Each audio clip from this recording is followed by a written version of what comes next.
Médico que va a estar con nosotros. Lo peor que hay es que usar a los médicos para pedirle consulta telefónica. ¿Verdad? Mala costumbre. Bueno, estamos por Canal 13, por Unicanal, Carao Cruz. Gracias por la preferencia de todos los domingos. 3 temas tenemos para compartir hoy. Arrancamos ya con nuestro primer invitado, con el doctor Santiago García. Él es viceministro de Atención Integral a la Salud y Bienestar Social. ¿Qué tal, doctor? Viceministro, ¿cómo le va? Buenas noches. ¿Qué tal? ¿Cómo te va, Jorge? Un gusto saludarte, Pipo. Un gusto estar acá con ustedes en este programa. Felicidades también, sos padre, ¿verdad? Sí, señor. Sí. Soy padre de 3 hermosos chicos, Santi, Rania y Fío. Muchas gracias. Felicidades a ustedes también. Bueno, gracias, doctor. Bueno, arrancamos con esto que me parece que hay varias cuestiones para hablar, tema salud, pero tiene que ver materia de infraestructura. La próxima semana ya es el 1, ¿verdad? El presidente tiene que hacer su informe de gestión, que es una obligación constitucional que tiene ante el Parlamento y por ende ante la sociedad. Y ahí ya hizo él un adelanto de lo que habíamos visto en este informe que presentó al partido político de gobierno, refiriéndose al tema salud.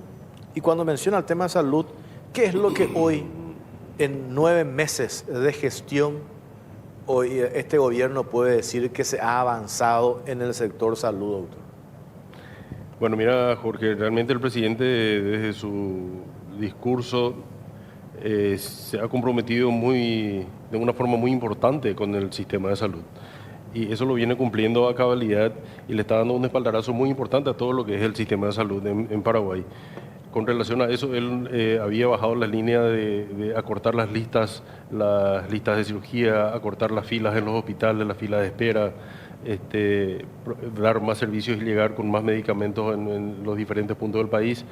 Y bueno, nosotros acusamos recibo, la señora ministra de Salud nos bajó las líneas y con relación a eso estamos trabajando los 2 viceministerios y nosotros también bajando la línea a su vez a las demás direcciones para cumplir las metas, digamos, del gobierno. En este aspecto, en septiembre del pasado año se han instalado los consultorios nocturnos en 32 centros hospitalarios, 10 en la capital y central y el resto en el interior del país, atendiendo de 6 de la tarde a 21 horas en algunos lugares y hasta 22 horas en otros sitios, llegando hasta el día de hoy cerca de 300.000 pacientes atendidos solamente en esa franja horaria, Jorge.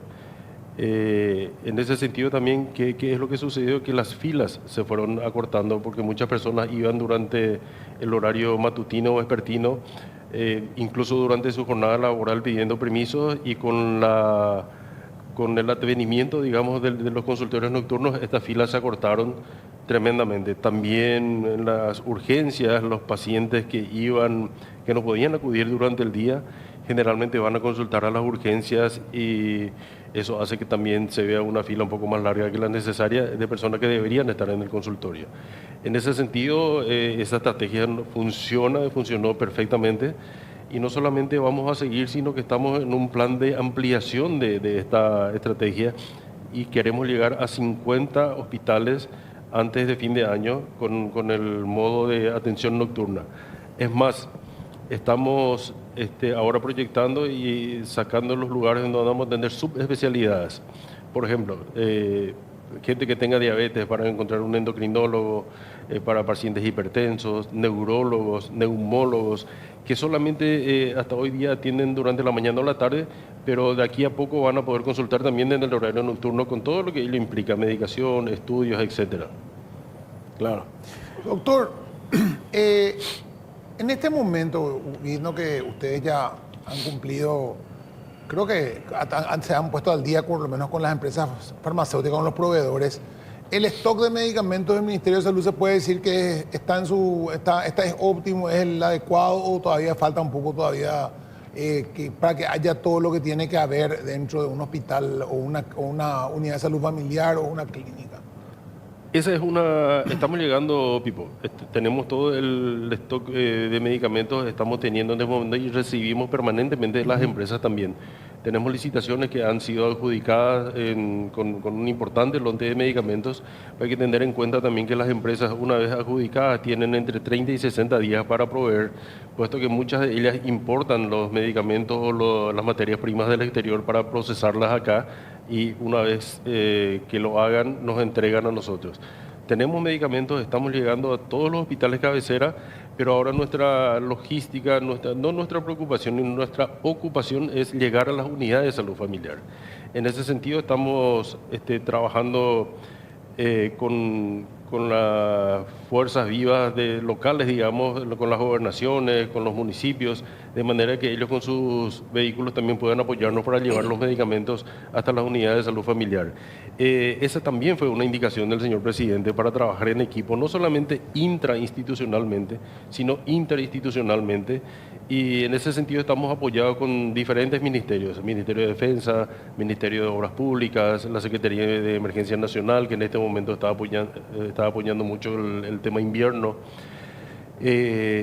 Estamos apuntando a darle un lavado de cara a la salud y en ese sentido nuestro compromiso es 100% los 7 días de la semana y queremos llegar a eso. Estamos confiados, estamos motivados, tenemos el respaldo del gobierno, el total respaldo del gobierno para cumplir nuestras metas. Tema que habíamos mencionado fuera del aire, hablamos y te consultaba. El otro día la ministra de Obras Públicas nos dijo, quiero esperar que el presidente haga los anuncios, pues le preguntamos con lo que se logró, el acuerdo de Itaipú, los recursos que se van a tener disponibles, en qué se va a invertir. Una de las áreas es el Ministerio de Salud para la construcción de hospitales. Eso ya hoy se tiene determinado dónde van a ser y cuáles van a ser. Efectivamente, en este momento estamos en una fase sumamente avanzada de 2 hospitales muy grandes. Uno es el Gran Hospital del Sur, que obviamente está en Encarnación. Es un hospital de más o menos 40.000 metros cuadrados que va a tener 160 camas de internación, 72 camas de terapia intensiva, 66 camas distribuidas en las diferentes urgencias. Vamos a tener diferenciadas las urgencias pediátricas, urgencias de clínica médica, urgencias de cirugía, urgencias de traumatología, incluso de ginecobstetricia. Tenemos previsto hacer diálisis dentro del hospital, 22 sillones de diálisis y también los sillones para hospital día. ¿Qué son los sillones de hospital día? Son los sillones en donde los pacientes que eventualmente tengan que recibir alguna quimioterapia o algún medicamento especializado pueden ir hasta el hospital, se hacen la medicación y en el mismo día vuelve a su casa. Son pacientes ambulatorios que tienen un tratamiento especial. Este hospital está en una fase de cerca del 90% de ejecución y trabajamos ya en el tema del equipamiento, de lo que va a ser para próximamente seguramente inaugurar hacia finales de año o a inicios del año que viene. El otro hospital grande que sí también tiene un avance muy importante es el Hospital Coronel Oviedo con aproximadamente 20.000 metros cuadrados. Es un hospital que va a contar con 148 camas de internación, va a tener también los espacios para diálisis, 20 camas de terapia intensiva de adultos.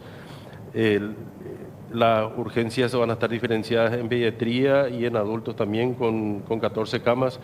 Y va a tener una complejidad importante de manera que los pacientes no vuelvan a llegar hasta la capital y puedan resolver sus problemas en ese sector. Esos son los hospitales que tenemos ahora muy avanzados y tenemos otro en proyección que ya los ha anunciado el señor presidente, ¿verdad? Uno de ellos es el Hospital de Concepción, el Gran Hospital del Norte, que va a ser un hospital también grande que estamos terminando entre hoy y mañana el proyecto médico arquitectónico.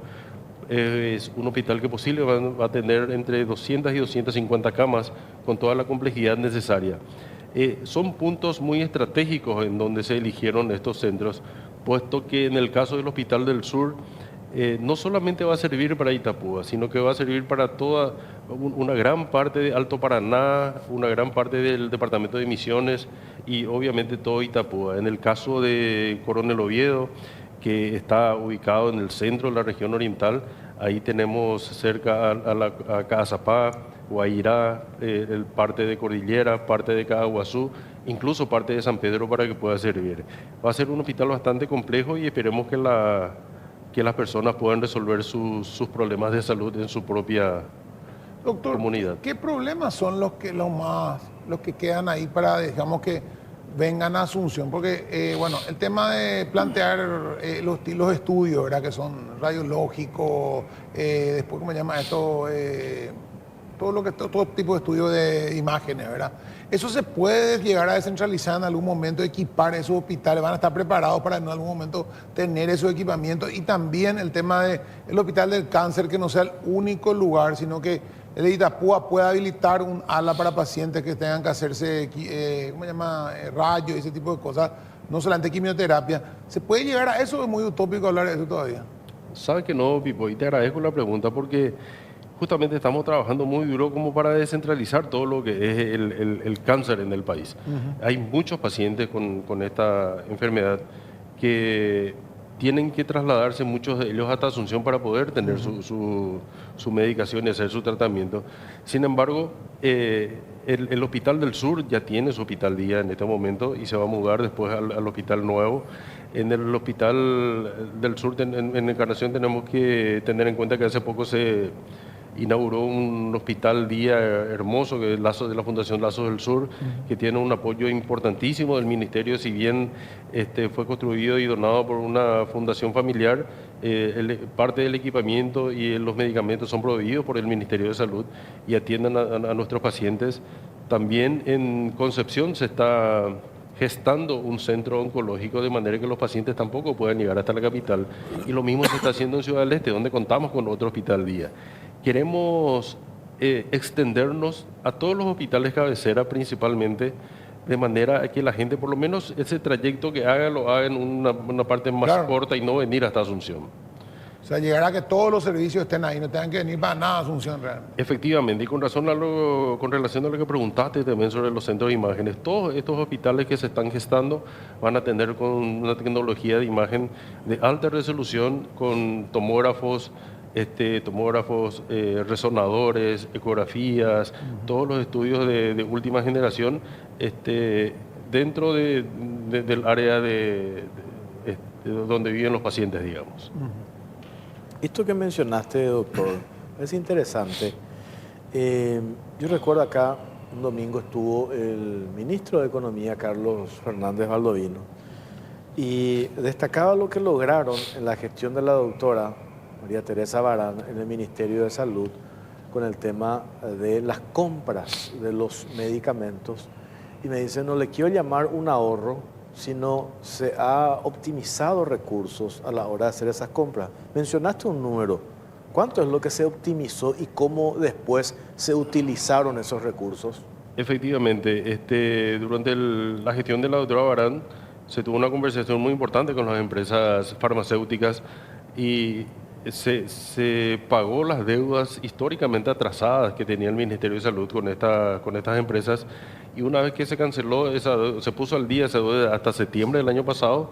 A partir de ahí el Ministerio empezó a hacer compras más inteligentes, con mejor precio, comprando la misma cantidad de drogas con la misma calidad a un precio en donde la gestión de compras hizo que compráramos con 90 millones de dólares menos con esa gestión. Hoy, al día de hoy, podemos hablar ya redondeando de 100 millones de dólares con una mejor gestión de compra de medicamentos. Pues es muchísimo. Es muchísimo, es mucho dinero. ¿Y qué se hizo con ese dinero después? Ese es un dinero que, digamos, no es un ahorro que teníamos en una caja y estamos usando, sino que del presupuesto del Ministerio se hizo esa compra con una mejor gestión y, bueno, está para utilizarse seguramente con otros fines, ¿verdad? La gestión nos permitió hacer eso y lo estamos aplicando también no solamente en medicamentos, sino también en insumos y en servicios. Esto que había pasado hace ya un par de semanas, ya hablamos con la gente del sistema 911, porque evidenció una realidad. ¿Te acuerdas del caso del hospital Barrio Sí. Obrero, esta señora que no fue atendida, que ustedes bajaron línea, que eso no puede ocurrir? Y desnuda otra realidad, la precariedad, el tema del SEME, el servicio de las ambulancias, que ahí después que nos contaba el director, describió una realidad que creo que inyectaron allí recursos para poner en condiciones la cantidad de ambulancias que estaban paradas por falta de mantenimiento, creo que le dieron recursos para poner en actividad las que estaban paradas. ¿Cómo están trabajando para fortalecer ese sistema integral con el 911? Nos contaba el domingo pasado, estaba ahí mismo sentado Gustavo Villate del MITIC, y ellos están ofreciendo también una asistencia para lograr eso que ya estipula la ley del 911. Ahí necesitamos que vaya una ambulancia, no necesitamos que vaya una patrullera. Le trasladaron a esta señora en la carrocería con un colchón. Ese mismo caso o caso similar a ese vemos a diario. ¿Cómo está trabajando para optimizar recursos en ese sentido? Bueno, efectivamente, nosotros teníamos 12 ambulancias funcionantes en ese momento, pero ya veníamos haciendo las gestiones como para levantar el resto de las ambulancias que estaban en los talleres. Y justo sucedió lo que sucedió en ese interín. Decidimos nosotros intervenir, SEME, y hacer una intervención importante ahí en todos los servicios. Conseguimos los recursos necesarios y levantamos 10 ambulancias en menos de una semana, 10 ambulancias más de las que tiene el SEME en menos de una semana. Hay planes también para expandir el sistema de SEME y mejorar el sistema en toda Central y Capital. Y está el sistema 911, del cual vos hablaste. Creo que la integración de un solo número va a ser importante para esto. Tenemos el ejemplo en otros países, ¿verdad? En Estados Unidos uno llama al 911 y te aparece los bomberos, la ambulancia y la policía en un mismo lugar para ver qué es lo que sucede, ¿verdad? O sea, están integrados, es un servicio integrado. Creo que en algún momento nosotros podemos llegar a eso y va a ser realmente algo que va a impactar positivamente en nuestra gestión de ambulancias también. Hoy estamos cubriendo mucho mejor lo que es Central y Capital. Y si bien la Policía Nacional, no solamente acá en Central y Capital, hace muchas veces el servicio, a veces las personas llaman a la comisaría barrial o en algún lado, entonces generalmente pueden trasladar un paciente en una ambulancia, en una patrullera, digo, ¿verdad? No es lo ideal, pero es lo que todavía vemos a diario. ¿Y ese número ideal de ambulancias cuál es? ¿Usted tiene estudiado cuál sería el número que tiene que tener realmente en funcionamiento para dar una cobertura para que... Se supone que tiene que llegar máximo en 10, 15 minutos máximo una ambulancia al lugar, no media hora ni 40 minutos, por una cuestión de la emergencia, ¿verdad? Para llegar a esa optimización del servicio de ambulancias, ¿cuántas ambulancias en funcionamiento tienen que haber? Bueno, efectivamente, Pipo, nosotros estamos cerrando la intervención esta semana entrante. Y ese es el trabajo, uno de los puntos principales que estamos tocando para ver exactamente cuánta cantidad de ambulancias necesitamos en cada punto del país, no solamente en Central y Capital, ¿verdad? Que es donde tenemos prácticamente el 40% de la población nacional, sino también en el interior del país, en las capitales departamentales que tienen mayor afluencia de gente. Creo que a finales de la otra semana vamos a tener ese informe listo. Y a partir de ahí trabajar con el gobierno la manera de conseguir los fondos para ver cómo nos expandimos con el sistema de ambulancia. La situación epidemiológica hoy, escuchaba el otro día algunos parlamentarios que ocuparon, una de ellas que ocupó el cargo de ministra de Salud, incluso decía nuestros hospitales abarrotados, no hay una política de contención. A ver, yo decía, ¿qué es lo que se puede hacer ante la situación de los casos de enfermedades respiratorias, COVID de vuelta, influenza, cuando el sistema pone a disponibilidad de la ciudadanía los sistemas de vacunación? Más allá, ¿qué es lo que se puede plantear, doctor, ante esto? Recién hablábamos, los casos que hay. A todos acá, de una u otra manera, nos tocó uno o lo otro. Y en nuestro entorno familiar, laboral, estamos hoy ante una situación y se viene otra vez. Creo que ahora este clima que estamos teniendo el veranillo de San Juan que le dicen, después vamos a tener unos días otra vez de frío. ¿Qué más se puede hacer aparte de poner a disposición de la ciudadanía los sistemas de vacuna? Efectivamente, el COVID nos enseñó muchas cosas. Sí. Cuando pasamos la pandemia, o durante la pandemia, instauramos varios sistemas de prevención, entre ellos el uso de mascarillas, el lavado de manos, que con el lavado de manos solamente prácticamente erradicamos las enfermedades gastrointestinales, ¿verdad? El hecho de una persona más o menos en promedio se toca la cara unas 300 veces por día. No se da cuenta y se está tocando, hay estudios sobre eso. Toca la parte respiratoria, toca una superficie, viene otra persona, toca, y es un medio de transmisión de una enfermedad respiratoria también. El distanciamiento es importante, evitar usar las mascarillas. No está previsto ni ahora ni en el futuro volver a encerrar a la gente bajo ningún punto de vista, pero tenemos que tomar las precauciones necesarias como el uso de mascarillas. Cuando los chicos, por ejemplo, están enfermos con alguna enfermedad gripal, evitar mandarles a la escuela, volver al lavado de manos en las casas, en los colegios, en los comercios. El alcohol es importantísimo, es chiquito y todos podemos tenerlo en el bolsillo. Ahí está. Y usarlo, ¿verdad?, permanentemente. El tuyo ya es medio grande ya, doctor. Y es muy grande, pues uso todo el tiempo, ¿verdad? Entonces es importante. Y aparte la vacunación, Jorge Pipo, está visto y está demostrado en todo el mundo que la vacunación ha salvado miles y millones de vidas a lo largo desde su descubrimiento, digamos.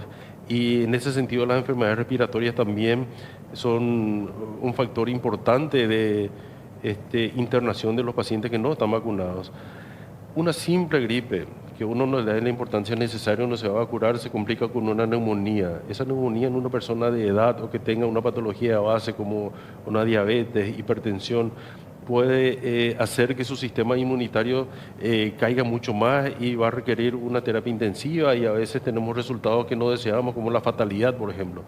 En ese sentido, le instamos a las personas que se vacunen, que todos los centros del país que tiene el Ministerio de Salud está vacunando de lunes a domingo en horario matutino y vespertino. Así la vacunación es gratis, son seguras, son vacunas importadas que tienen toda la cadena de frío y la seguridad necesaria para que ello ocurra. Al día de hoy, de 1.500.000 vacunas que adquirió el Ministerio para esta temporada, vacunamos en torno de 72% contra la influenza. Y la vacuna contra el COVID estamos cerca de 140.000 personas porque se han vacunado. Las vacunas no hace que uno no se enferme. De hecho, que uno pueda adquirir de repente una gripe, pero obviamente el impacto va a ser mucho menor en una persona que no se ha vacunado. Doctor, cuando hablaste del tema de tecnología, también el tema de integración, se habló siempre de un sistema nacional de salud. Cuando fue la pandemia, me acuerdo, no tenemos un sistema nacional de salud, me acuerdo, y tenemos que ver a partir de esto, aprender, integrar IPS, Ministerio de Salud, clínicas, privados, en un sistema central, controlado, donde uno pueda saber, bueno, yo no tengo cama, pero fulano tiene cama, yo no tengo esto, pero fulano tiene esto. Se está viendo, pues eso tendría que ser con el MITIC, tendría que ser un trabajo coordinado ahí, de tener la visión general, ¿verdad? Que uno pueda tener la visión general de dónde hay una cama, donde uno esté con el teléfono, a ver si llama, si viene, decime si tenés cama, si no tenés cama, o pidiéndole, llamándole a usted, de repente nos llaman a nosotros te llamamos a vos, doctor, no tengo una cama para un paciente que me llama una señora de no sé dónde. ¿Cómo podemos llegar a eso? ¿Se está viendo eso? ¿Se puede llegar a eso? Fantástica tu apreciación y tu pregunta, Pipo.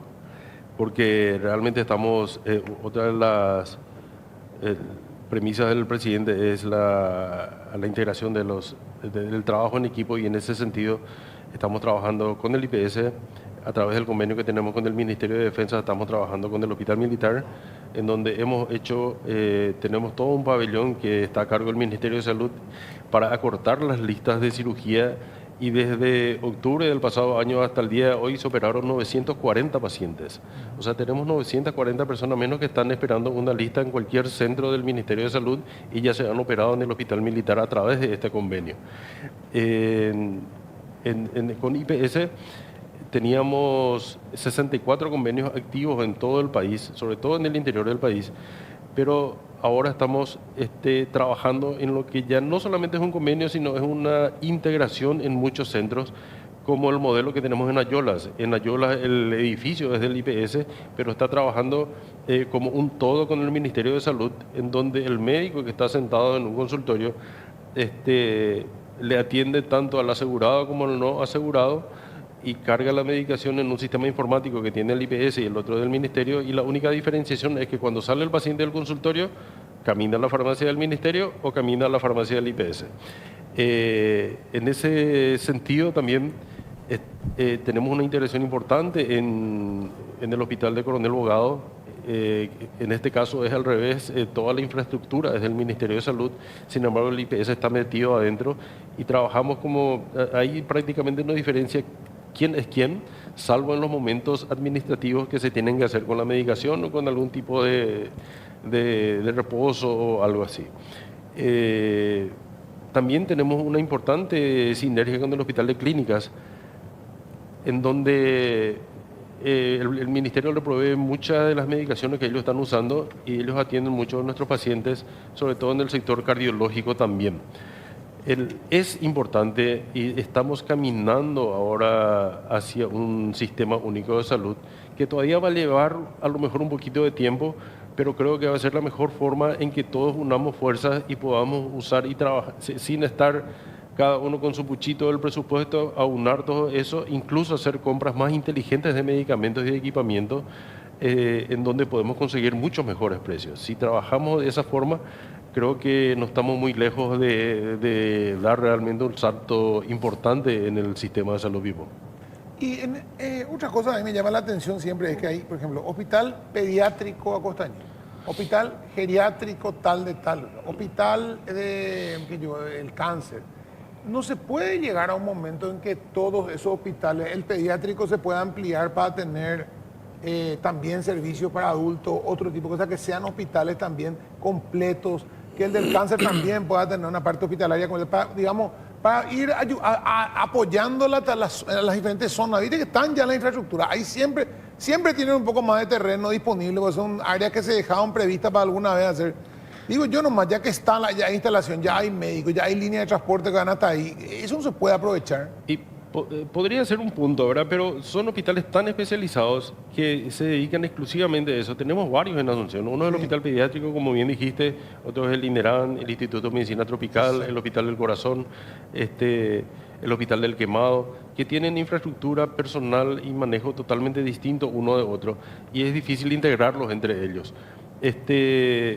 El Hospital Pediátrico de Cotoñú, un hospital modelo incluso a nivel regional, ¿verdad? En donde recibimos incluso un par de pacientes del extranjero para trasplante de médula.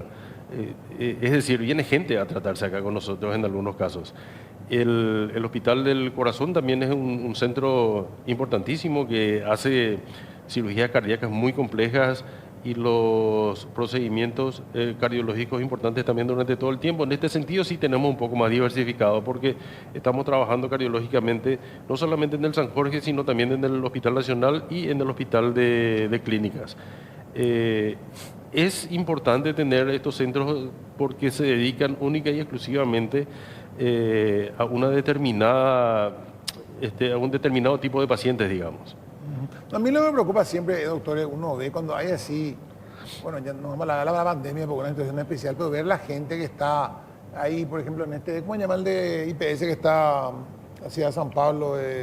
Así ya está, hacia el barrio de San Pablo creo que está el Ingavi, creo Ingavi. que. Bueno, la gente afuera, ¿cómo son los parientes? En IPS Central o en el hospital nacional, los parientes que tienen que estar ahí a mano porque le piden tal cosa, le piden tal otra. Y uno de esos en otros lugares no ve que el paciente tiene que tener una persona todo el tiempo afuera esperando y turnarse la familia y dejar el trabajo, dejarla. ¿Cómo se puede llegar a que no tengamos, que el paciente, que la familia no tenga que estar encima del paciente? También genera un foco de transmisión, porque esa persona que está ahí viviendo 8 o 10 horas en un hospital es un foco de transmisión de cualquier cosa, ¿verdad? Entonces voy a decir, estoy 8 horas ahí, después viene mi hermana, está 8 horas, después viene mi otra hermana, está 8 horas, y tenemos que estar 24 horas, pues papá está internado. Y en otros lados no hay eso, o sea, el paciente tiene ahí el personal y bueno, el medicamento lo busca el personal y todo eso lo soluciona el personal. Efectivamente, en otros países no sucede, pero tenemos que entender nuestra idiosincrasia también. El paraguayo quiere que esté su familiar al lado, quiere tocarle la mano a la esposa o al marido o al hijo, que esté al lado alguien siempre. Y aparte de eso, ¿cómo podríamos nosotros hacer que eso disminuya, digamos? Y es en lo que estamos trabajando, es entender todos los insumos y medicamentos y que el paciente no tenga ninguna necesidad de Claro, salir eso, a adquirir a eso es eso. lo que me refiero, porque más que, pues, si vos le decís, mira, no te puedes quedar, y no te quedás, ¿verdad? Sí. Porque le vamos a desacostumbrar, pero si le necesitas, porque sale la enfermedad y dice, pariente, señor fulano de tal, le pide, tal, hay que traerle tal cosa, a veces no hay. Y esa es nuestra principal ocupación hoy, disminuir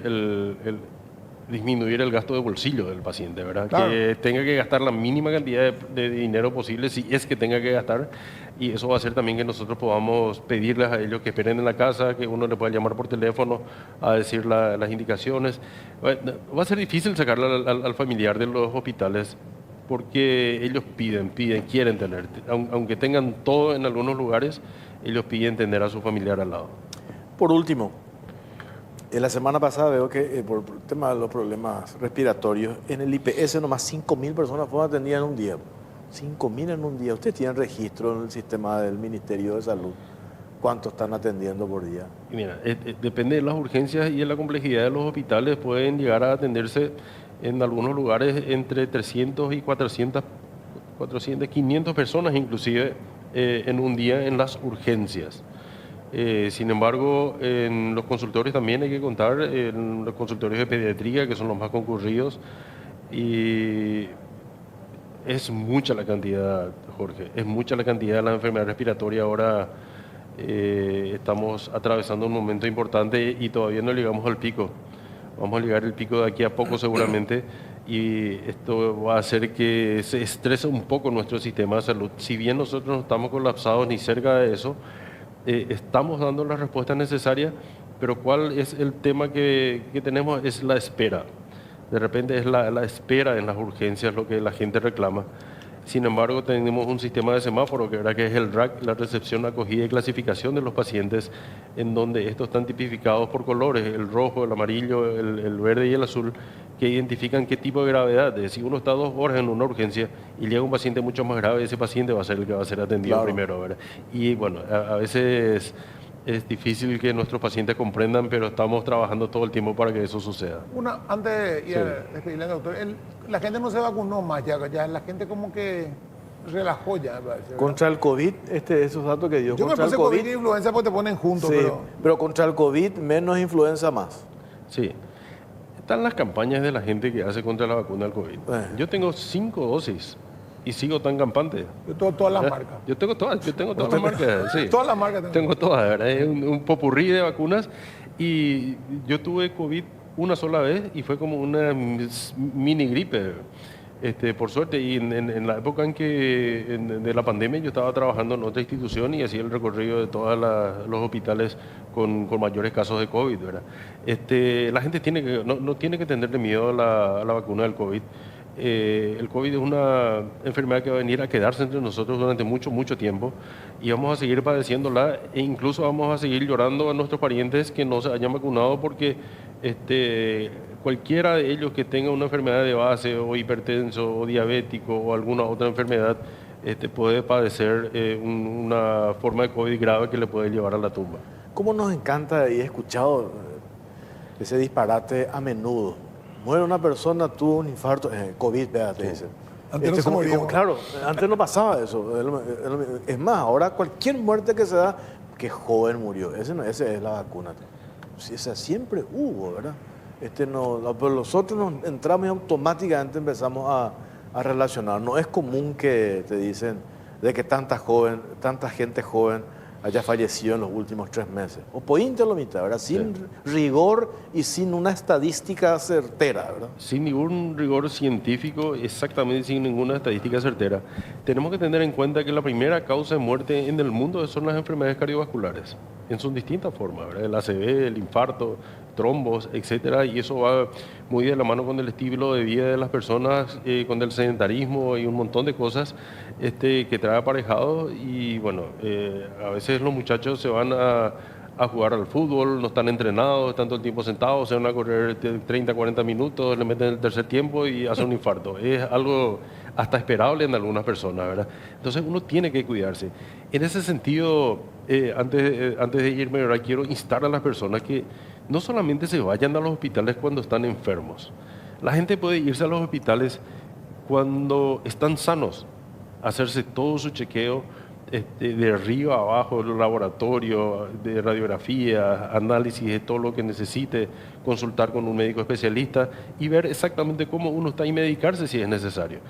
Lastimosamente a veces las personas se van cuando ya están enfermas y muchas de esas veces en algunos casos se hacen muchas cosas y en algunos otros casos las cosas que podemos ofrecer es muy poca, ¿verdad? Claro. Doctor, gracias por su tiempo y toda esta información que compartió con nosotros. Muy amable. Muchísimas gracias, Jorge Pipo. Un gusto estar con ustedes. Bueno, el doctor Santiago García, viceministro de Atención Integral a la Salud y Bienestar Social. Tenemos que hacer una pausa cortita, pero antes.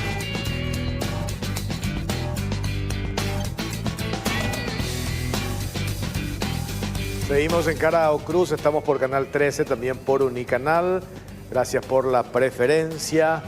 Y ya estamos con nuestro segundo invitado de la noche, el diputado colorado Rodrigo Gamarra. ¿Qué tal, diputado? ¿Cómo te va? ¿Qué tal, Jorge, Pipo? ¿Cómo están? Un gusto estar con ustedes. Bueno, a ver, la semana pasada estábamos viendo este pedido que presentaron para la conformación de una bicameral de carácter transitoria para la investigación del tema relacionado al lavado de dinero. Contanos poco para entender y poner en contexto cómo surge esto y qué es lo que ustedes puntualmente quieren aportar en la investigación de la comisión bicameral. Bueno, hoy justamente estaba conversando con otros medios también, hablando de lo que representa un poco el Congreso Nacional para poner en contexto. Para nosotros el Congreso Nacional es la caja de resonancia de los problemas de la gente, ¿verdad? Por excelencia, porque están los representantes genuinos de cada distrito, de cada departamento, de cada rincón del país. Entonces es lógico que también nosotros podamos hacernos eco de los reclamos de la gente, yendo o no yendo hasta la institución. Y hace un tiempo que estamos viendo en los medios de comunicación masivos este caso donde el presidente de la Conmebol exige una pronta resolución a su caso judicial que tiene y que hasta hoy la Fiscalía no le está dando una respuesta clara o concreta o no está viendo avances. Entonces surgió ahí en conversación con varios colegas, inclusive de diferentes bancadas, la posibilidad de la creación de una comisión bicameral para que podamos nosotros también de esa manera hacernos eco del reclamo de esta institución tan importante a nivel nacional, a nivel regional y mundial, considerando también los hechos que anteceden a esta denuncia, ¿verdad? Todos vimos por todos los medios cuando autoridades altas de la FIFA eran llevadas a prisión, sabemos de los casos de condena que hubo, como el caso de Leo, que también está inclusive con pedido de extradición, y después sucesivamente cómo eso se fue encajonando, vamos a decirlo, se fue estancando, mejor dicho, para no hablar mal. En el proceso judicial, pues, específicamente en la Fiscalía, y ahí donde nace la iniciativa de los colegas. Presentamos esto el miércoles pasado y se aprobó en primera instancia, vamos a decirle, porque esto ahora pasa al Senado para que se pueda ratificar y posteriormente hacer la integración de la comisión. Y justamente, no sé qué preguntarle a la diputada primero. Sí, está vía Zoom la diputada colorada Rocío Abet. ¿Qué tal, diputada? ¿Cómo le va? Buenas noches. Buenas noches, Jorge. Buenas noches, Pipo. Y a mi amigo y colega Rodrigo Gamarra, que lo estoy viendo. Muy buenas noches. ¿Qué Buenas tal, noches, diputada? mi querida líder. Líder de bancada, te olvidaste. Líder de bancada. Te olvidaste. Líder de bancada, cierto, es verdad. Bueno, diputado, acá el tema de la comisión, yo creo que es más, o sea, un solo caso es ese de Conmebol Atlas, Después hay otros casos que están también de lavado de dinero que se hablan, que es el de Cabeza Branca. Hay otros casos más. Hay varios casos más que están todos muy trancados. Y solamente parece que se mueven determinados casos donde hacia un lado, un sector político o hacia donde marca determinado grupo económico, determinado grupo mediático marca la agenda. Ahí se mueven rápido, ahí le presionan, ahí se apuran. De hecho, en el gobierno anterior hubo varias llamadas a los fiscales para apretar en los casos que tenían meses, ni siquiera tenían, pero tiene 7 años tiene este caso, 7 años tiene y todavía no está la imputación. O sea, además, lo escuchaba el viernes, hablaba con el doctor Lovera y me decía, ¿cómo van a plantear esta gente que plantea que el desestimamiento de la causa? Si la misma fiscalía al pedir esa información a Estados Unidos lo tiene que hacer teniendo razones fundadas ya para hacer ese pedido a Estados Unidos, sabiendo ellos que la fiscalía pidió eso a Estados Unidos, que la fiscalía tiene razones fundadas para imputarle, o sea, es más claro que nunca.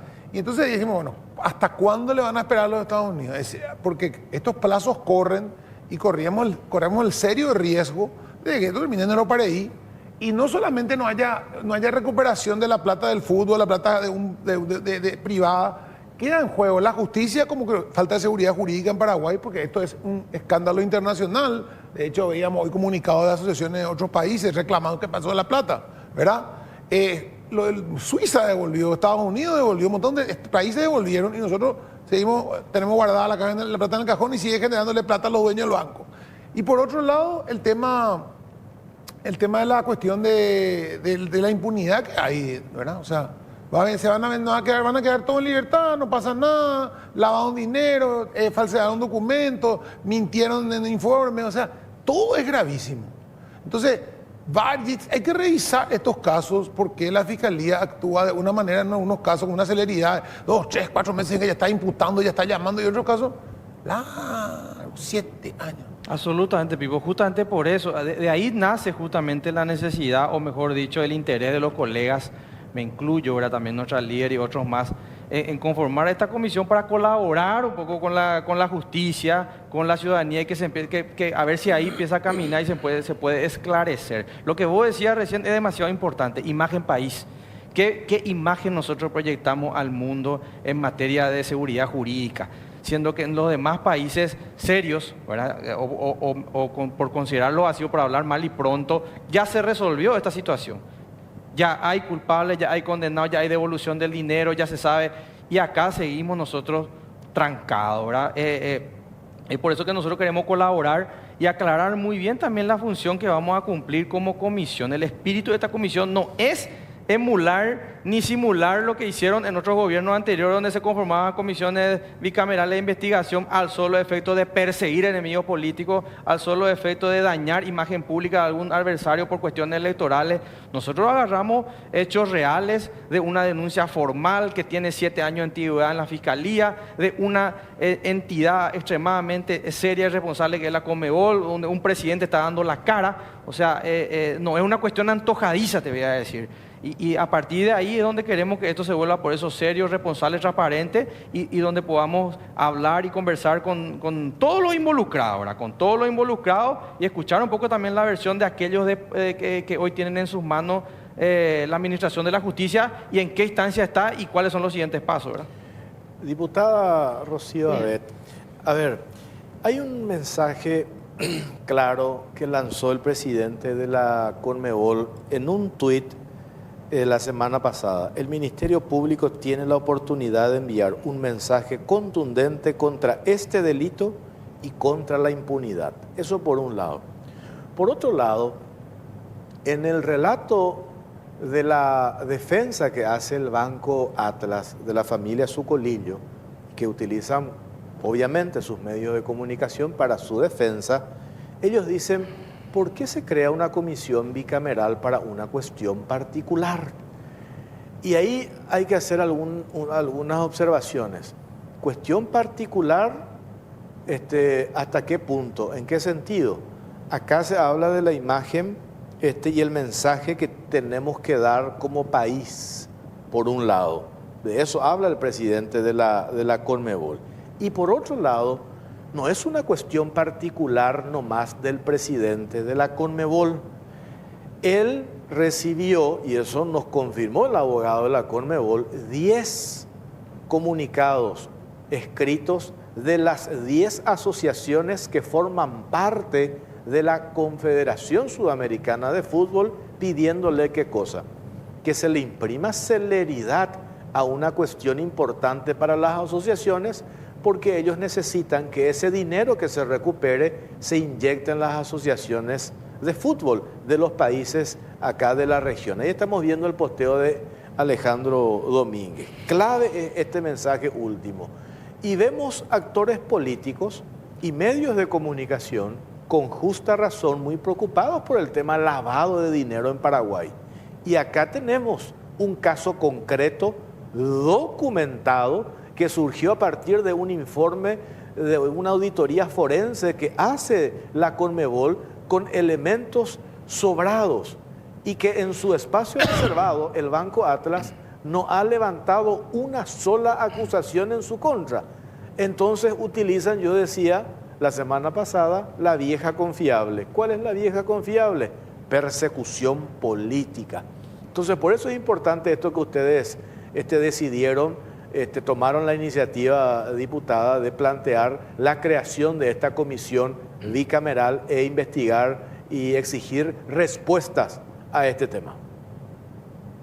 Sí, efectivamente, Jorge, no se trata de una cuestión antojadiza del presidente Domínguez. Él tiene la responsabilidad de presidir una entidad y, como bien lo mencionaste, tiene el requerimiento y el reclamo de todas las otras asociaciones. Él, presidiendo esta institución, tiene la obligación de exigir nada más y nada menos que lo que corresponde, es celeridad en la investigación para poder desentrañar esto que está parado, que está empantanado hace años. Como bien lo decía mi colega Rodrigo Gamarra, bueno, nosotros somos la caja de resonancia de lo que la gente quiere. Además, la conformación de esta comisión es una cuestión constitucional que nos da la atribución, es una herramienta que tiene el Congreso de poder constituir. Si bien es cierto, este es un reclamo actual, ¿verdad?, que motiva la creación de esta comisión, también hay otros hechos vinculados, ¿no?, que pueden ser investigados, que deben ser investigados dentro de esta bicameral. Este es el que hoy suscita demasiada incertidumbre en la gente. ¿Por qué se tardó tanto tiempo en investigar y por qué están supeditados a una respuesta de otro país? O sea, la Fiscalía de Paraguay no necesita la respuesta de Estados Unidos para avanzar en esta investigación. Absolutamente, eso nos había dicho el abogado Lovera. Acá la Fiscalía de nuestro país ya tiene toda la documentación. Y ahí vos podés hacer dos interpretaciones. El supuesto, no supuesto, porque ese pedido existió, el pedido de informes al Departamento de Justicia de Estados Unidos. Y yo decía, dos lecturas le puedes dar. La primera, de que la Fiscalía se quiere blindar, quiere cerrar el círculo. Es decir, también le consultamos al Departamento de Justicia, donde inicialmente Estados Unidos arranca esta investigación, pero por otro lado puede ser un elemento dilatorio, porque no sabemos cuándo va a responder el Departamento de Justicia. Ni qué le preguntó exactamente. No sabemos tampoco qué le preguntó. O tal vez nunca responda. O tal vez nunca, ahí está, brillante diputada, no o tal tiene vez la nunca obligación responda. Y según tengo entendido, no es costumbre responder. Según yo he revisado antecedentes, no acostumbra el Departamento de Estado a hacer este tipo de respuestas, según me han dicho varios amigos conocedores y que enfrentan y que defienden, varios abogados, colegas míos, me han dicho que no suele ser costumbre responder, ¿eh? Y no, por eso de hecho hubo urgimientos para que respondan en algunos casos, 2, 3 urgimientos, y allá, a la justicia allá para que respondan. Y ahí recién respondieron escuetamente algunos casos, conozco algunos casos, ¿verdad? Entonces, para mí ya es una cuestión dilatoria. Si ya no te respondieron en 2 o 3 meses, hermano, bueno, vamos a la siguiente, pasamos a los otros pasos. Cuando respondan, si responden, le agregamos a la carpeta, y si no, adelante, el juicio tiene que empezar. En el juicio vos podés arrimar, a lo mejor después más, de traer el documento, mira, llegó esto, tenemos estos datos también. No hace falta si ya tenés Si ya pediste ese informe, es que tenés la información completa. Si no, no te vas a animar a pedirle la información del Departamento de Justicia de Estados Unidos, a molestarle, porque me parece que a lo mejor pasó algo. No, ya tenés clara la película, me parece muy relativo. Y los fiscales tienen que dar la cara, no es acá son los propios fiscales, son 3 fiscales que tienen que dar la cara. Lo que pasó con el fútbol fue extremadamente bochornoso a nivel mundial. Se quiso manchar la pelota, como había leído en algún titular alguna vez. Y por eso es demasiado importante también que hoy avance esta investigación. Y si nosotros podemos ser colaboradores para que eso ocurra, esa es la intención principal de esta comisión. Escucharle a todos los actores si es posible, convocarle para poder saber su versión, que los fiscales puedan explicar un poco de qué se trata, en qué instancia está, en qué se puede colaborar. También al presidente de la Conmebol sería importante escucharle y que los colegas de ambas cámaras también puedan empezar a sacar sus conclusiones y en base a eso arrimar un informe que seguramente después pueda servir para que esto se destrabe, ¿verdad? Hay otra cuestión subjetiva, diputada Abet, que forma parte de nuestra realidad en el manejo de un grupo empresarial que tiene varios negocios y que también maneja un pool de medios de comunicación, como es el Grupo Sucolillo. Y es lo siguiente, hay un temor, me decían desde la Fiscalía, por parte de estos fiscales, a la hora de actuar y hacer su trabajo y tomar una decisión firme y determinante basada en la documentación que tienen. Tenés el antecedente, hace 1 año y medio, uno de los fiscales de esta causa, son 3 fiscales, Alma Sayas, Francisco Cabrera y otro fiscal, creo que es Jorge Arce, si no me equivoco. Creo ahí tenía yo los 3. El tercero. Cuando hace 1 año y medio, la fiscala Liliana Alcaraz, hoy titular de CEPRELAT, y Francisco Cabrera, tomaron la decisión a partir de la intención de obtener documentación sobre esto porque el banco se negó a proveer información. Le pide formalmente la Fiscalía información al Banco Atlas y el banco se negó a proveer información. Eso les obligó a la Fiscalía a allanar el Banco Atlas. Lo mismo pasó en el gobierno anterior con la Superintendencia de Bancos. Le piden a la Superintendencia de Bancos que aporte información sobre el tema Banco Atlas y la Superintendencia se negó. ¿Eso qué significó? Un bochorno para nuestro país. Por primera vez en la historia se allana al Banco Central del Paraguay. Muy por el contrario las recomendaciones de Gafilat, que decía Gafilat que las instituciones que combaten lavado de dinero tienen que trabajar de manera coordinada. La superintendencia por orden, decía de arriba, dijeron que no le den información y se expusieron al bochorno. Le allanaron la sede de la superintendencia, el local de la superintendencia. ¿Qué pasó allí? La hoy titular, la ministra Liliana Alcaraz, permanentemente está siendo atacada por ese medio de comunicación. ¿Qué pasó con Francisco Cabrera, diputada? Francisco Cabrera, 1 semana después de haber allanado la sede del Banco Atlas, 7 días tapa de diario. ¿Qué le publicaron a Francisco Cabrera? Que supuestamente él tuvo un llamativo aumento patrimonial. Y va Francisco Cabrera con una carpeta bajo el brazo a la redacción del diario ABC Color, les dice, pero ¿de qué ustedes están hablando del llamativo aumento patrimonial? Hace 2 años falleció mi padre, terminó la sucesión y acá está lo que nosotros hemos recibido los hermanos en concepto de herencia. Si yo tenía 100 en mi declaración jurada inicial, hoy tengo 1000. Es fruto de esta herencia que me dejó mi padre, que entre paréntesis fue fiscal general de Estado, Cabrera Veró. Entonces, ¿por qué hago este comentario? Los que están en la función pública, los administradores de justicia, los fiscales, tienen intenciones de seguir creciendo en su carrera con la función pública. Quieren ser jueces, quieren ser ministro de corte, quieren ser fiscal general del Estado. Y estos cuestionamientos, estos ataques mediáticos terminan erosionándolo. Si bien el fiscal Cabrera hizo esa aclaración en su momento, hoy pones el nombre de fiscal Francisco Cabrera en nuestros buscadores y lo primero que te sale es esa publicación de ABC. en el que supuestamente él aumentó llamativamente su patrimonio, cuando tal cosa no era real. Mismo modo operando, darle la pena aclarar que hicieron con Pechi, que hoy es el héroe nacional según la ABC, pero a Pechi la persecución máxima le vino a ABC Color y claro, la Constitución. entonces yo no le estoy justificando a los fiscales, digo nomás que es importante también que los administradores de justicia sientan el respaldo de un poder del Estado, en este caso, cuando se conforme esta comisión, ustedes les convoque. O de lo contrario, es el histórico, o sea, la histórica forma de este grupo empresarial de operar y de apretar a los administradores de justicia. No hacen lo que nosotros les decimos y le publicamos en la tapa del diario. Algunas Pero veces es así, Jorge. Sí. Es así, no es temor. Han generado, y en ciertas épocas, terror. Yo sé, tengo amigos jueces, fiscales, de la época mis colegas, de compañeros de facultad, que tenían clarísima la película que unas cuantas tapas de un medio X los llevaba al jurado indefectiblemente, ¿verdad? Han generado eso. Últimamente sí podemos decir, porque han habido pruebas suficientes de lo desacreditado que está ese medio, ¿verdad? Entonces la gente ya ha tomado conciencia.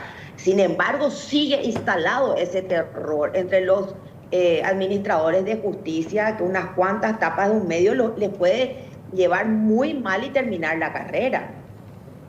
Y bueno, para eso también tendría que hablar, ustedes también tendrían que hablar con la gente del jurado, ¿verdad? En ese sentido, porque el jurado tiene las dos vías, porque si también ellos dejan caer la causa, también pueden terminar en el jurado.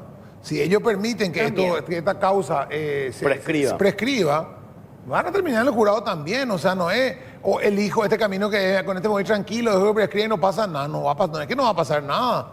O sea, cambió esa película hoy. Antes, bueno, sacar 3 4 etapas para ir al jurado. Hoy te saca 3 4 etapas para ir al jurado. Puede ser. No sé si te va a ir al jurado, no creo que ya tengas ese poder.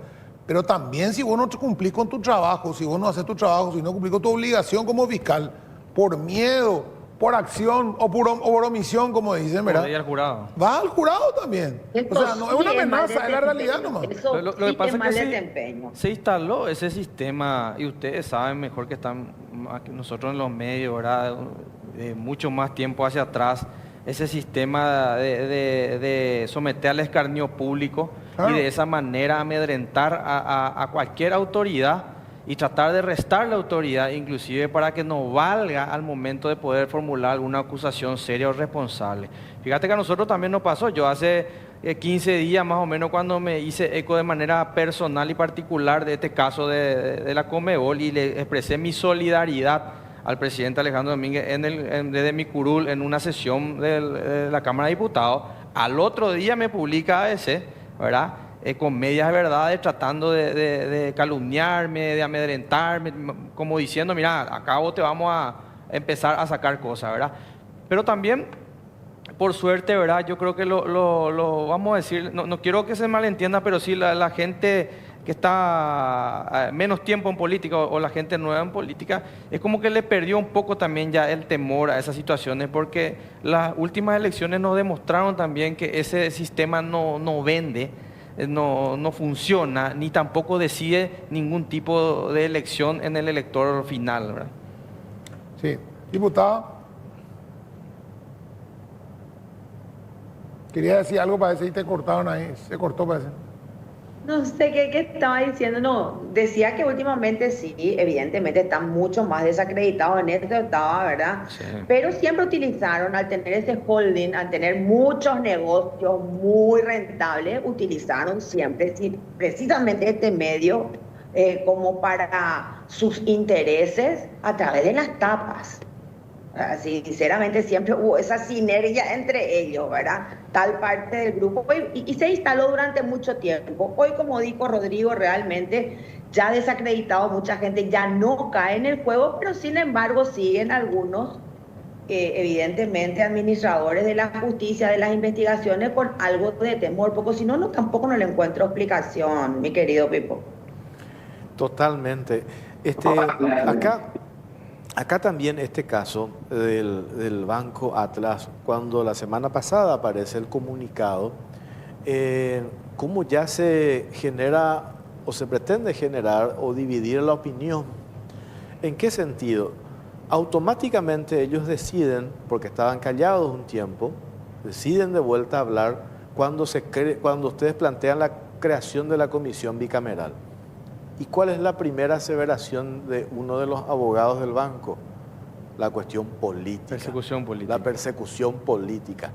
O sea, no van a la cuestión de fondo de lo que se les reclama. ¿Por qué falsearon datos para mentirle y engañarle al Banco Central del Paraguay? ¿O por qué falsearon la información que remitieron al Ministerio Público? O si no, ¿por qué si no había ninguna ilegalidad en la operación, las herederas de Leo piden devolver la plata? Si la operación fue tan rigurosa y tan legal y tan trazable como dicen en su comunicado, ¿por qué los familiares de Leo piden que se devuelva la plata? Si era legal, los familiares de Leo se iban a aferrar a la tesis del banco de la legalidad de la operación. ¿Qué hicieron ellos? Pidieron que se devuelva de esos fideicomisos, que fueron 2 contratos, uno de 4 millones de dólares, otro de 2. La familia pide que se devuelva 2 millones de dólares que el banco tuvo que devolverle a la Conmebol. Queda una diferencia de 4 millones de dólares. ¿Por qué se aferran? Eso ellos no responden.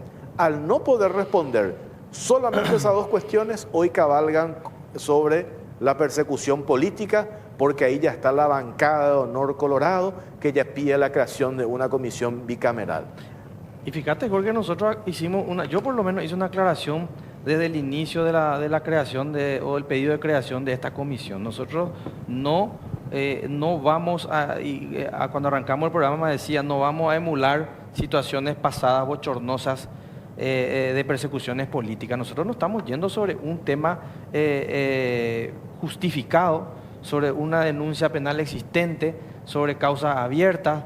Y es más, no estamos ni siquiera prejuzgando ni diciendo todavía esto es así o esto tiene que ser así, sino que va a iniciar recién la etapa de investigación en lo que es por lo menos dentro del Congreso para colaborar y donde van a ser citados los actores que están involucrados para que también puedan contar su verdad, ¿verdad? Nosotros, por ejemplo, nos encantaría que esté presente vos, Jorge, ¿verdad? Que tenés muchísimo conocimiento de la causa para que también puedas nutrirnos y que puedas explayarte sobre el conocimiento de este tema, porque ya estuviste con varios programas sobre ello, ¿verdad? Y así gente que tiene la información precisa, ¿verdad? Seria y de raíz, y de esa manera poder llegar y formular un informe que sirva a las autoridades competentes y de esa manera también colaborar con la sociedad civil, en este caso con la institución que es la Conmebol, la afectada directamente, ¿verdad?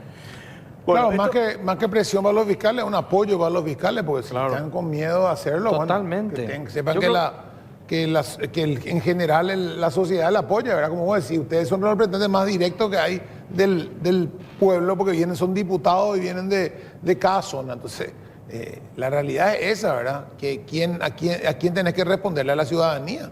No a los grupos económicos, ni a los grupos de presión, ni a los partidos de oposición o partidos oficiales, el que esté de turno, sino responderle a la ciudadanía. Tenemos que empezar a erradicar el terror de nuestro sistema político, de nuestro sistema jurídico, de todo nuestro sistema democrático.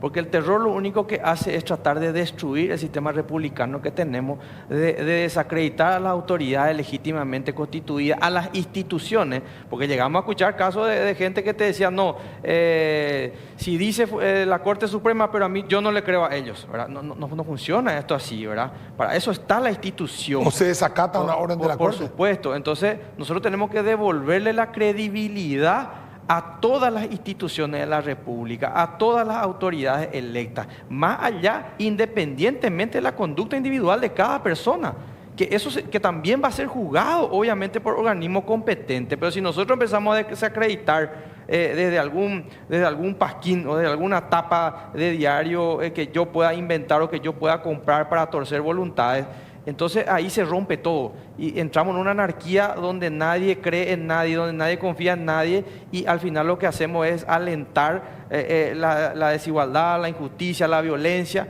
y eso es lo que tenemos que terminar. Yo creo que se tiene que terminar esa era y esa etapa de terror a través de la calumnia que ejercen algunos medios de comunicación. Diputada Rocío Abet, le agradecemos su tiempo, muy amable.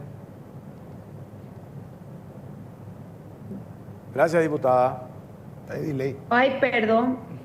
Que Está con delay, vas. Sí, ya te agradecemos. hola, con problemas de audio. Pero Jorge, antes de despedirme, Sí. justamente nosotros, lo que quería decir acá se me fue el audio, ahora volvió, ¿verdad? Más que nada, nosotros, y más que nunca con este sistema, nosotros somos los representantes genuinos del pueblo. O sea, una representación más clara que la que tenemos hoy en el Parlamento no existió nunca con este sistema de desbloqueo. Y justamente como mencionaba, es una herramienta constitucional, lo que queremos es transparencia y también lo que mencionaba, lo que han hecho las herederas es la prueba más clara Así es. de que justamente las irregularidades que existen del otro lado, mi querido Jorge y Pipo. Sí, totalmente. Gracias, diputada, muy amable. Buenas noches. Buenas noches para ustedes. Hasta luego. Rocío Abet, diputada colorada. Rodrigo Gamarra, también te agradecemos tu tiempo. Esto se pasa al Senado y yo creo que va a ser mero trámite. No creo que quién se puede oponer a una comisión Yo bicameral. te puedo dar preventiva. nombre, pero no hay momento. Y si hay oposición, ya vamos a saber también de qué lado se está Sí, no comportando. sabemos Si ya. está de la gente o en contra de la gente. Sí, no ¿verdad? sabemos yo ya. creo, yo le doy mi voto de confianza al Senado. Yo creo que esto va a pasar y posterior a eso va a venir la integración también de los miembros. Gracias, diputado, muy A amable. ustedes por la invitación. Hacemos una pausa cortita, venimos enseguida.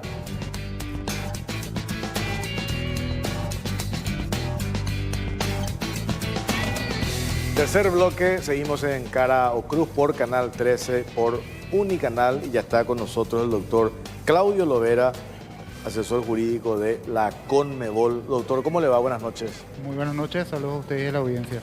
A ver, recién estábamos haciendo una valoración política con diputados que plantearon la creación de esta bicameral donde van a convocar a diferentes actores para hacer referencia al tema del mensaje que nuestro país y que las instituciones tienen que dar en el tema combate al lavado de dinero. Eso por un lado. Y con usted queremos hablar la cuestión más técnica de este caso, y que viene insistentemente la Conmebol con el tercer urgimiento, 2 urgimientos por escrito y uno personalmente, esa reunión que tuvieron con el fiscal general del Estado. El jueves, la semana pasada, el Banco Atlas decide hablar a través de un comunicado que se publica en el diario ABC Color, obviamente, y también hablan sus abogados o su abogado. Y pretenden instalar en el relato, decíamos, 2 cuestiones. Por un lado, persecución política. O sea, cómo se instala acá la historia de la persecución política cuando hay pedido de 10 asociaciones que forman parte de la Confederación Sudamericana de Fútbol. Y, por otro lado, de que es una cuestión, un asunto particular del presidente de la Conmebol. ¿Qué responde a eso?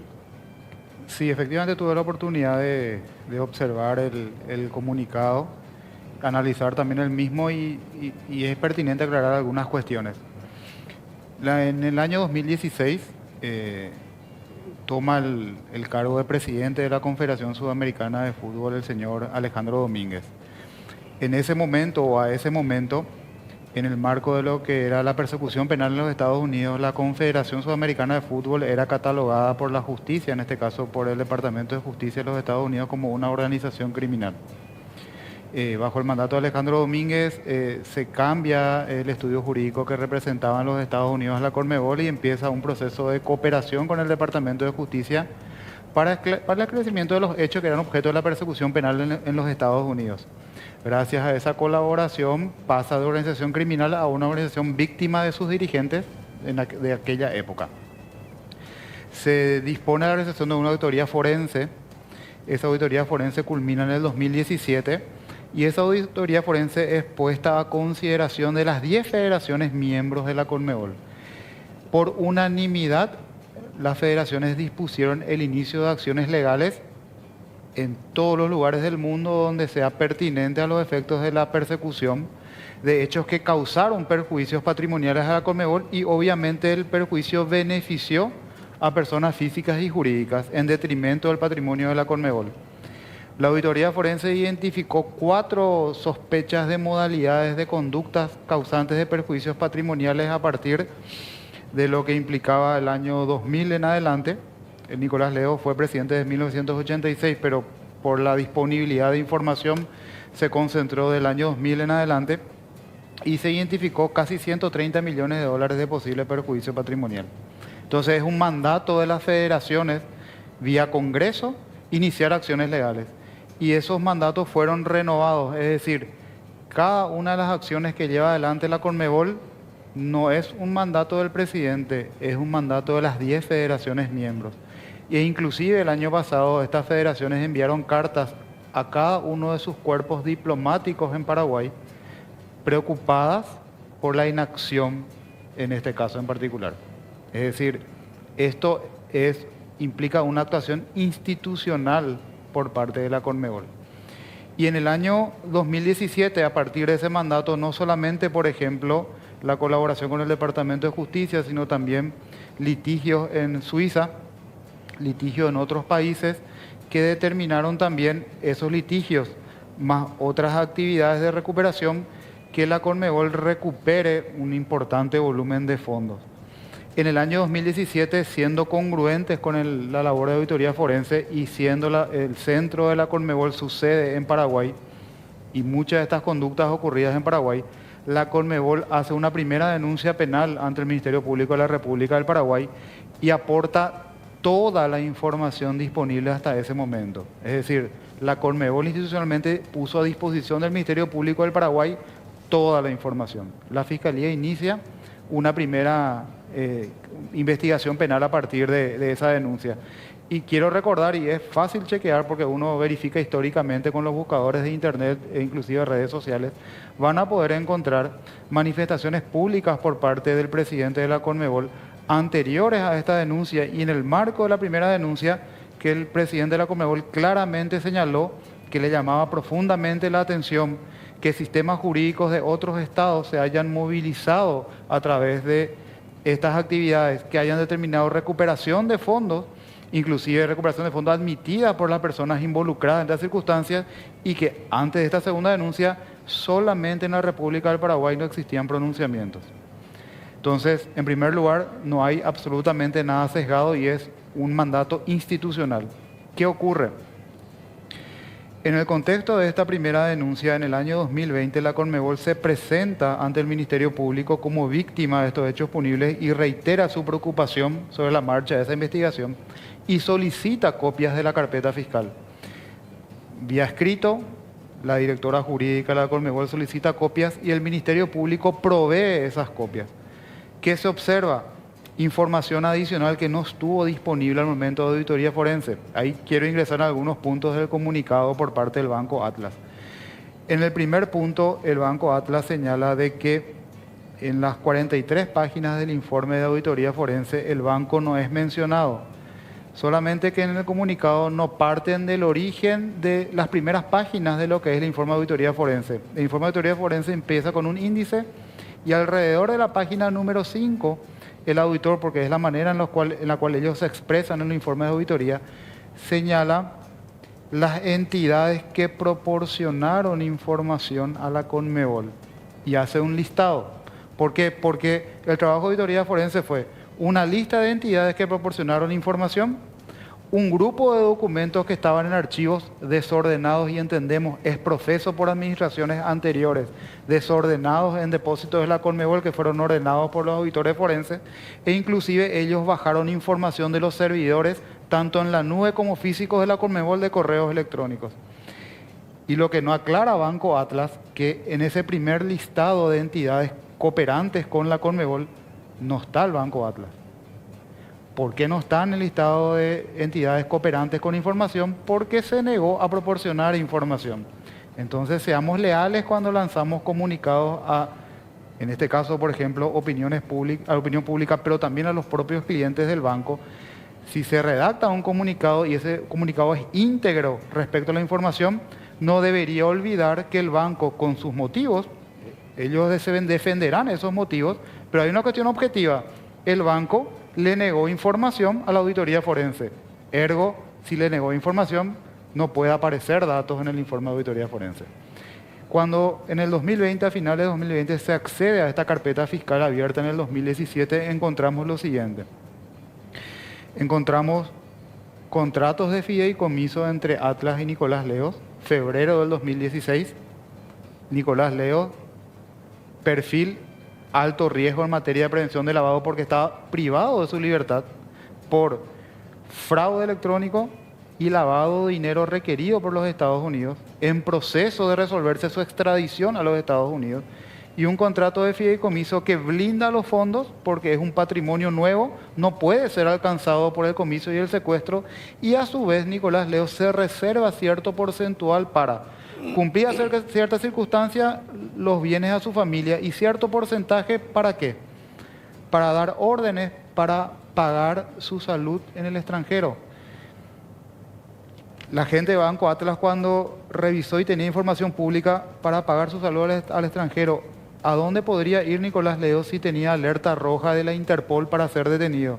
Si estaba privado de su libertad y si cruzaba la frontera iba directo detenido a los Estados Unidos para atender su salud, extraditado a los Estados Unidos. Entonces, eso es una alerta máxima, una persona blindando sus fondos y otra vez reservando porcentajes para pagar su salud, extraditado eventualmente, y para pagar obligaciones en litigios.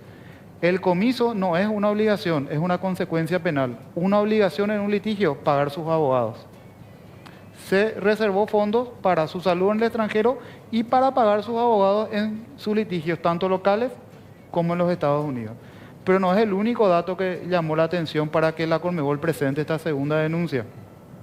También en ese legajo encontramos, respondiendo a otro punto del comunicado, ellos hacen la afirmación de fondos absolutamente trazables de su actividad comercial en Paraguay. Entonces mi pregunta y la pregunta de la Conmebol, que creo es válida, y son aspectos que tiene que abarcar el Ministerio Público en su investigación. De hecho, que creo que los agentes fiscales deberían leer este comunicado, ir tomando apuntes y confrontar con lo que ellos reunieron. Nosotros podemos observar ya en la causa anterior, ya en la causa del 2017, fondos absolutamente trazables de su actividad comercial en Paraguay. ¿Cuál era la actividad comercial de Nicolás Leos? Que podía generar que en el 2013, y él ya tenía problemas y sospechas de corrupción y procedimientos administrativos desde el 2012 que motivaron su renuncia en abril del 2013, Nicolás Leos tenía capacidad económica de generar depósitos de $2 millones en 3 días. Nicolás Leos, son las preguntas que el oficial de cumplimiento y la gente del Banco Atlas tenía que haberse formulado. Tenía capacidad económica de generar entre enero y principios de mayo depósitos por $5.100.000 solamente en el 2013, en medio de sus problemas, ya estaba siendo acorralado. Tenía capacidad económica de generar solamente en el 2013 casi $9 millones solamente en el Banco Atlas, ojo, solamente en el Banco Atlas de depósitos en dólares y en guaraníes. No se preguntaron por qué en los años anteriores tuvo casi nulo movimiento su cuenta en dólares y solamente en el 2013 $5.100.000. No se preguntaron, que nosotros observamos la carpeta fiscal anterior, que el banco envía no solamente, y después vamos a hablar del límite operativo autorizado que tiene fecha del 2013, envían lo que ellos denominan el respaldo. Yo no puedo creer que nadie en el banco se haya sentado a observar lo siguiente. Extracto de Nicolás Leos, mes de febrero del 2013, en 3 días, depósito de $2 millones. Su declaración de IVA, ese es el ingreso trazable mínimamente, su declaración de IVA de febrero del 2013, 65 millones de guaraníes. Si uno suma toda información del propio Banco Atlas, carpeta fiscal 9/17. Si uno suma, porque declaraba IVA y también declaraba ciertos tributos que son anuales, suma todas esas declaraciones que ellos tenían disponibles y el volumen de ingresos, sin gastos, solamente ingresos, no alcanza para justificar todo lo depositado en ese año. Nadie leyó. Pero en realidad no es nadie leyó, no es un simple error. ¿Por qué necesitaba el Banco Atlas un límite operativo autorizado fechado en el 2013? Porque Nicolás Leos, como casi no tuvo movimiento en su cuenta en dólares y recién lo hace en el 2013, eso es una alerta. Entonces, necesitaba un LOA del 2013.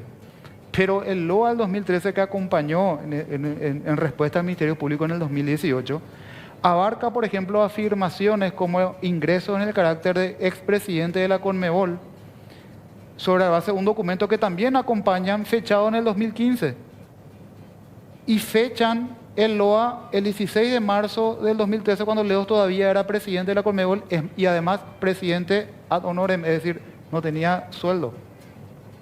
Entonces, la siguiente pauta que vemos como Conmebol es, tiene todo este movimiento y el banco le genera una documentación para respaldar ese movimiento y miente. Le dibuja.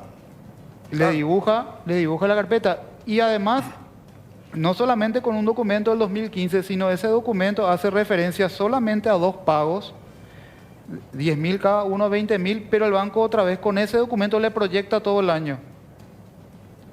Pongamos que la alegación, no conozco porque nunca por el comunicado no aparece, pongamos que ellos aleguen fue un error de nominar el 2013. Un error muy preciso porque era el año que necesitaban la información. Pero si ese documento lo elaboraron en el 2015, el LOA, y en el 2015 está reconocido por todos que tenía perfil de alto riesgo en materia de prevención, la normativa le exigía no quedarse con la información proporcionada por Leo, sino constatar. Era su obligación en materia de prevención contactar con la Conmebol y preguntar, ¿este señor tiene este ingreso? ¿Hubiera obtenido la respuesta que dimos a la Fiscalía cuando consultó? No. Acá hay una cuestión, doctor, y la cuestión acá es que todo esto que se hizo ya no lo hizo Leo probablemente, lo hizo el banco para cubrir lo que omitió interesadamente el banco como socio del negocio. Porque el banco acá lo que hizo fue, no es que hace por un favor o porque le cae bien fulano, porque es amigo de toda la vida, lo hace porque es un gran negocio para el banco tener ese dinero, tener esos fideicomisos, manejar ese dinero y utilizar ese dinero para sus operaciones y su negocio. Entonces, cuando se dan cuenta, evidentemente, que metieron la pata grande, fabrican esta declaración jurada de declaración de bienes del 2013, anteatada, se nota la legua, donde se olvidan que él renunció 2 meses después de que ya hacen figurar que cobró $120.000. O sea, que ya tenía $120.000, pero todavía no había renunciado. Ya adivinaron que renunció, que le iban a pagar $120.000, que ya le pagaron $120.000 adelantado. O sea, es muy torpe el que hace esto, ¿verdad? Y presentar ese documento te deja en evidencia que vos armaste la carpeta para cubrirte vos, no para cubrirla él. Así mismo. Y también, ¿por qué? Porque recordemos una cuestión que es pauta lógica de cualquier investigador. Si el documento que respalda el LOA fechado 2013 y el documento 2015, la pauta es el documento se hizo en el 2015 como mínimo. Si no hizo en el 2015, se habrá hecho en el 2016. Se le asignó fecha 2013. ¿Por qué esas fechas son importantes? Porque en febrero del 2016 hacen los contratos de fideicomiso. Entonces, ¿esto qué significa? O hicieron en vísperas del contrato para justificar el contrato, o lo hicieron poco después para defender el contrato de fideicomiso. Igual es gravísimo en materia de prevención de lavado de dinero realizar eso, y eso me lleva a otro punto del comunicado. Señala, en este caso el comunicado, de que nunca fueron sancionados por el Banco Central del Paraguay. Y ahí yo lanzo una pregunta que también es importante para la Fiscalía. Podemos debatir, podemos señalar error o dolo en materia del LOA, pero lo que nadie puede discutir es que contiene una mentira. O sea, sería muy infantil decir no tiene una mentira ese documento. Pero mi pregunta es la siguiente. Ok, no hay sanciones por parte del Banco Central por incumplimiento en materia de prevención, pero sí hay información pública en el sentido de que el banco fue objeto de inspecciones, seguramente extra situ en más de una oportunidad por parte de Superintendencia de Bancos, que es el supervisor en materia de prevención. ¿Qué pasa en el caso en concreto si no hubo ningún pronunciamiento en el sentido de que el supervisor rechace esta operación, le reclame la forma en que fue llevada la operación y esa decisión del supervisor se haya basado en que creyó la mentira?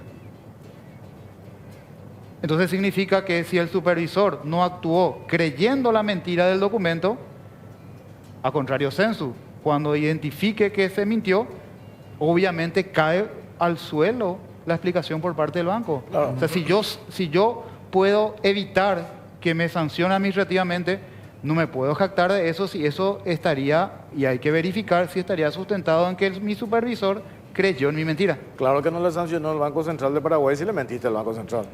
Claro. Lógico. Y el Banco Central, digamos, está más que dispuesto a esperar, a aceptar la mentira, digamos, porque la realidad también es que el Banco Central colaboró muy poco con la investigación. De hecho, no colaboró luego de la superintendencia de banco, fue forzada por el allanamiento. Doctor, hay un antecedente de que cuando comienza este caso de FIFAGate se haya pedido ya informes de Estados Unidos a los bancos en Paraguay sobre los movimientos y el Banco Atlas haya informado alguna vez o no. Sí, en este caso en particular, el estudio jurídico de la Conmebol, con sede en Nueva York, ha pedido a los auditores forenses, porque hay que también, y un detalle que creo que es sumamente relevante, porque también en una parte del comunicado se hace algún tipo de afirmación velada de que esto podría ser sesgado. La auditoría forense fue realizada por una empresa internacional. Los auditores extranjeros exclusivamente vinieron para este trabajo. Y los auditores respondieron exclusivamente a las guías de un estudio jurídico internacional. Estudio jurídico internacional que trabajó estrechamente con el Departamento de Justicia, es decir, absoluta independencia en el trabajo. A pedido de los auditores forenses del estudio jurídico, dirigió un correo electrónico al banco pidiendo información a los efectos de poder profundizar la auditoría forense. Y el banco expresó su negativa. Entonces, por eso que carece de lógica el primer punto del comunicado, cuando hace referencia casi jactándose de que no aparece en la auditoría forense, pero no aparece porque no proporcionó información. O sea, de entrada también hay una mala fe, porque si yo no tengo nada que ocultar, ¿por qué no voy a informar a una auditoría forense de un departamento que tiene que ver en Estados Unidos? O sea, ¿qué tengo que esconder? Y de hecho, un comentario, si estas operaciones de fideicomiso hubieran sido comunicadas y los auditores forenses hubieran accedido a la información que yo señalo, fideicomiso en el 2016, Leo con pedido de extradición, LOA con información falsa, depósitos multimillonarios en el 2013 sin ningún respaldo en actividad comercial, les puedo asegurar que toda esa información fáctica hubiera aparecido en el informe de auditoría forense y ya en el 2017 hubiera estado a disposición del Departamento de Justicia de los Estados Unidos. Doctor, dos cuestiones de lo que escuché el relato del abogado del Banco Atlas y que a mí me llamó la atención y dije que anoté acá y que te iba a preguntar. En la denuncia que hace la Conmebol, febrero del 2021, que es la denuncia que deriva después en la apertura de la causa, es personas innominadas. Efectivamente. Y ahí dice el abogado, ¿por qué no metieron ya ahí Banco Atlas? ¿Por qué lo hacen después? Dice, hay una hipocresía, parece que no tuvieron las agallas de poner allí y lo van metiendo después en sus espacios reservados y en las campañas de algunos medios de comunicación. ¿Qué se responde a eso? Una afirmación semejante a esa, inclusive también el texto que es el punto 4 del comunicado, una afirmación en ese sentido solamente la puede hacer una persona que no leyó la denuncia. Y de hecho, redactar este punto 4 implica solamente o no haber leído la denuncia o haberla leído y redactarlo de mala fe. Como expliqué, la Conmebol en el 2017 puso toda la información de todo el sistema que pudo recopilar en el 2017 a través de auditoría forense. Luego en el 2020 obtenemos información adicional respecto al Banco Atlas. La denuncia que hizo la Conmebol en el 2021 en febrero es expresa por estas operaciones de fideicomiso en el Banco Atlas. No tiene nada de innominado. Expresamente la Conmebol denunció estas operaciones de fideicomiso en el Banco Atlas. La expresión de personas denominadas tiene el siguiente alcance, y hay que ser leales también cuando discutimos, porque es un tema muy delicado. Yo creo que, bueno, de hecho, mi opinión profesional es que cuando uno debate casos penales debería hacerlo de una manera seria, sea el caso que sea un caso de hurto, sea un caso de apropiación, implica un particular, porque es un tema muy delicado. La persecución penal es pública y nos debe interesar a todos, que se aplique correctamente la ley para condenar o para absolver, porque es la protección que tenemos como habitantes de la República y es seguridad jurídica y un Estado de Derecho. Pero tratándose de lavado y no, hay que ser mucho más serio. Se denunció expresamente operaciones en el Banco Atlas, expresamente operaciones realizadas por leos en el Banco Atlas, y cuando se hace mención a personas innominadas no se refiere a que no se denunció operaciones en una entidad en concreto, se refiere a lo siguiente. en el contexto de estas operaciones dentro del Banco Atlas pudieron haber participado por su labor profesional muchas personas, desde el directorio para abajo. Entonces, la información que no dispone Conmebol es poder afirmar a esa altura quién actuó. Para que sea un hecho punible tiene que cumplirse muchos requisitos, entre eso, por ejemplo, un actuar doloso. Entonces, puede haber gente dentro del banco que actuó sin dolo. Entonces, no, puede tener responsabilidad administrativa, pero no penal. Entonces, cuando se hace referencia a persona innominada, no es que no se nominó la entidad, no es que no se nominó la operación. El Ministerio Público es el que tiene que determinar qué persona dentro del banco actuó con o sin dolo, quién tiene responsabilidad penal, quién tiene solamente responsabilidad administrativa. Esa es una labor de la Fiscalía. Entonces, solamente ahí se limita el carácter innominado. Aclarando eso y para la ciudadanía, no se trata que la Conmebol hace una denuncia por varios hechos que implican varias entidades o varios lugares y que públicamente dirige su afirmación solamente a una. Desde el día 1 era una denuncia perfectamente nominada en cuanto al lugar del hecho, operación y obviamente involucrados. Leos, Banco Atlas, labor de la Fiscalía dentro del Banco Atlas es determinar la responsabilidad penal de cada uno. En esa misma línea, 2 puntos le dije, doctor.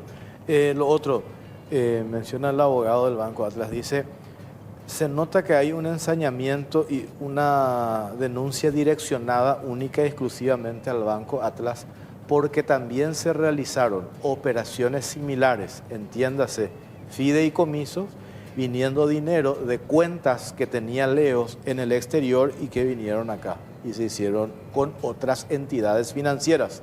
Eso es así.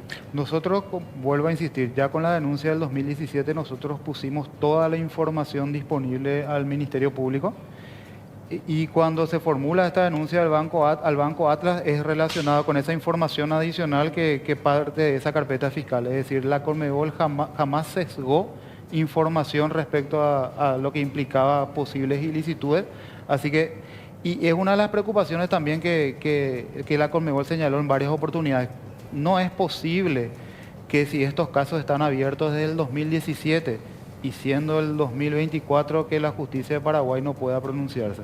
No, sobre todo acá, eso que dice Jorge nomás es decir, si no está en la carpeta fiscal que ustedes recibieron, quiere decir que la Fiscalía en toda la investigación que hizo previa no encontró ningún otro fideicomiso similar o ninguna situación similar en otro banco, por si no estaría en la carpeta. O puede ser también que había que preguntarle al Ministerio Público, tal vez haya otros casos abiertos y la Fiscalía es la que debería informar. Pero también... Pero al pedir usted la carpeta fiscal no debería informarle de todos los casos. No, en la carpeta fiscal, a la época que se recopiló, hay distintos volúmenes de información que proporcionaron las entidades financieras. En este caso, el volumen de información que en esa carpeta fiscal promovió Atlas y que nos motivó a denunciar. Y hay que entender y también aclarar lo siguiente. Cuando la Conmebol hace la denuncia penal, no solamente está motivada por el fideicomiso, que de hecho es un tema muy delicado. Nosotros también, antes de hacer la denuncia penal, accedimos a información que está en esa carpeta, que es, no solamente había fideicomiso, sino volúmenes sorprendentes depositados en el 2013. Nosotros ya estábamos en conocimiento cuando denunciamos que en el LOA mintió Banco Atlas. O sea, no es una sola característica la que motivó la denuncia. Nosotros ya estábamos en conocimiento de que en el Banco Atlas se invocaba un documento del 2015 y se lo transportó al 2013. Ya estábamos en conocimiento del volumen de depósitos de Nicolás Leo en el 2013 cuando estaba empezando a ser rodeado por sospechas de corrupción. Entonces, es un tema que va mucho más allá de solamente la elaboración del fideicomiso. Nos había ya llamado la atención ese comportamiento interno respecto a Nicolás Leo. Ese documento 2015 que ustedes dicen que no existen en los archivos de la Conmebol, las firmas que están ahí, ¿de quién son? ¿Quién le habría pagado supuestamente? Nosotros encontramos, cuando respondimos a la Fiscalía, encontramos una fotocopia similar a la presentada por Leos al banco. Y la firma, la imagen de la firma, para hacer una fotocopia es una imagen, pertenece a Juan Ángel Naput. Y hay no se sabe si es real papel. Claro, no, porque hay, al respecto nomás, porque también nosotros habíamos hecho una publicación al respecto. O sea, hay 2 recibos. Uno que encontraron ustedes en la Conmebol. ¿Qué fotocopia? y otro que, en teoría, el banco Atlas envió a la Fiscalía. Al comparar los dos recibos que tendrían que ser similares, hay algunas diferencias que se notan a simple vista, sin ni siquiera hacer contratar un perito. Pero que ambos te son diga. Fotocopias. Ambos son fotocopias. O sea, ambos son fotocopias. Y hay unas cuestiones que no coinciden en la forma de la firma, en algunos detalles de la caligrafía. Digo, sí, ¿cómo si es el mismo? ¿Cómo? Ahí alguien fraguó.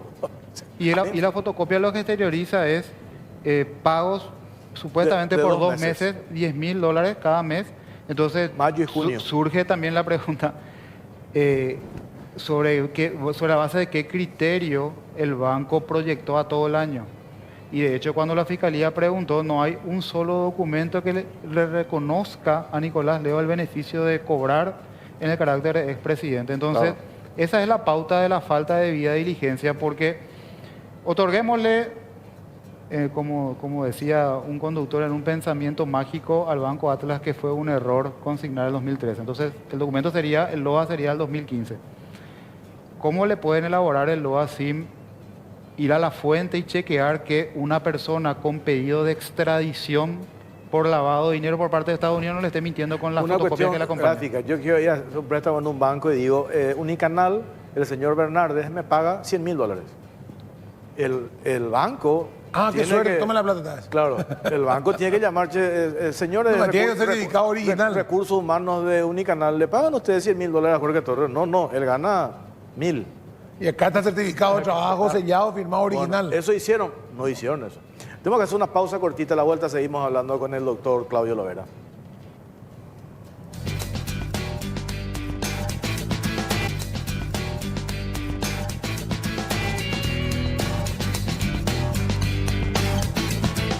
Penúltimo bloque en cara o cruz, cuarto bloque, uno más después ya cerramos.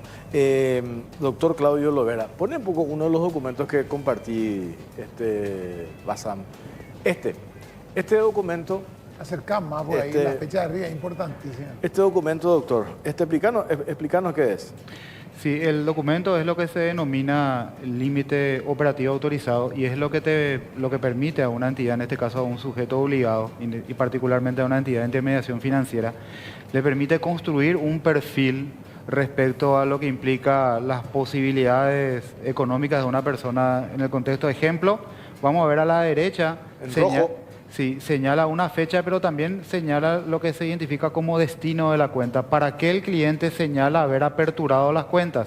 Y señala destino de la cuenta CDA en dólares y en guaraníes. Es decir, el propio cliente en alguna oportunidad ya había declarado que aperturó las cuentas para depositar fondos y para luego a partir de esos fondos constituir CDA. 16 de marzo 2013. 16 de marzo del 2013. Anda más abajo en amarillo. Más abajo en amarillo dice paz. Presidente. Exactamente, y fíjense las dos columnas. Al final se hace un cálculo de que tiene un límite mensual de 1.400 millones de guaraníes. ¿Y eso qué significa en cristiano, para usar un término? Que Leos podría depositar, pero hay una particularidad, depositar en todo el sistema financiero, no solamente en un banco. Podría, según este cálculo, depositar 1.400 millones de guaraníes al mes y eso no debería despertar alertas. Que son más o menos $150.000. Así mismo, pero fíjense a la derecha, señala en guaraníes y a la derecha en dólares. Según lo que identifica el propio banco, solamente tenía en dólares ingresos que máximo le permitían, con la proyección que dije, que no estoy de acuerdo, pero que proyectó $120.000 como paz presidente de la Conmebol. Anuales, lo que implica $10.000 por mes. Dos detalles.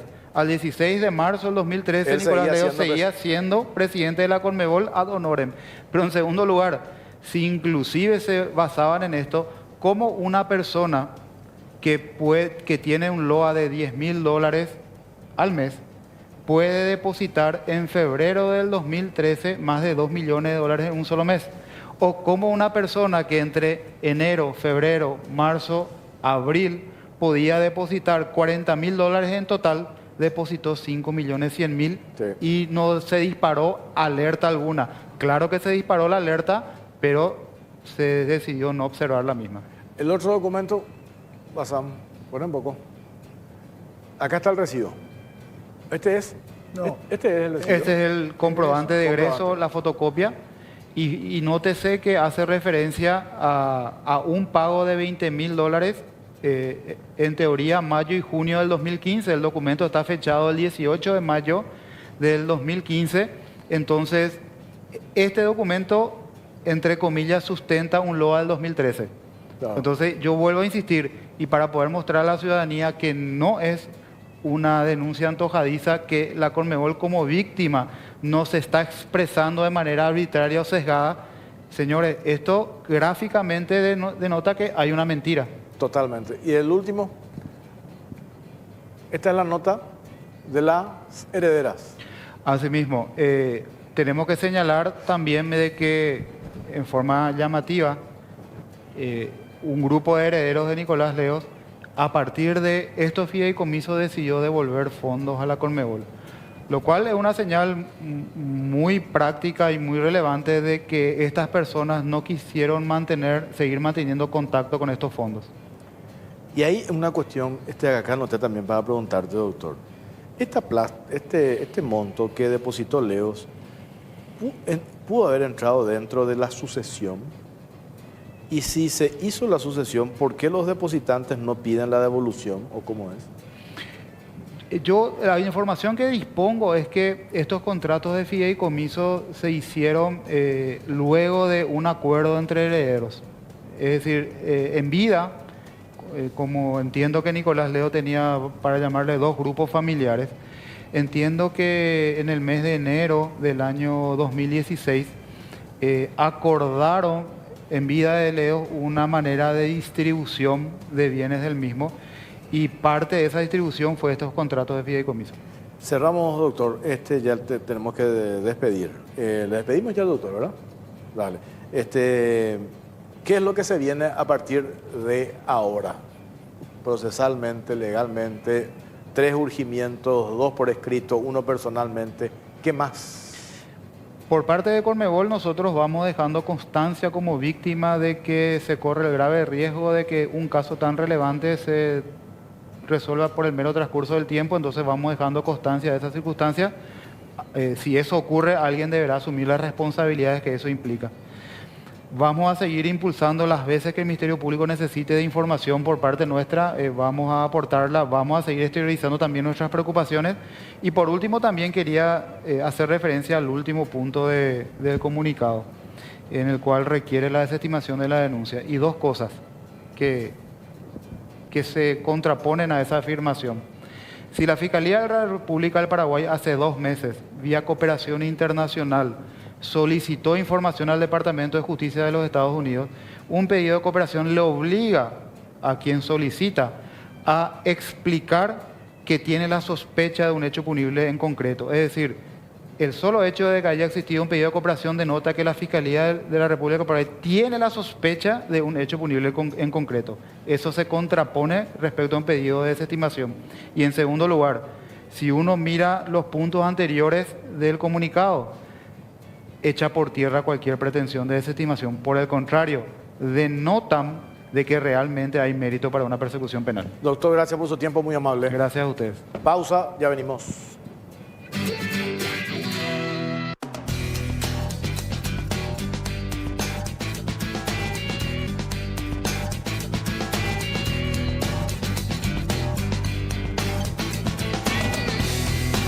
Bueno, ya nos estamos despidiendo, pero antes aprovecho para agradecer a Gilardini por la camisa, por el saco que tengo esta noche, como todos los domingos. Muchas gracias a Gilardini.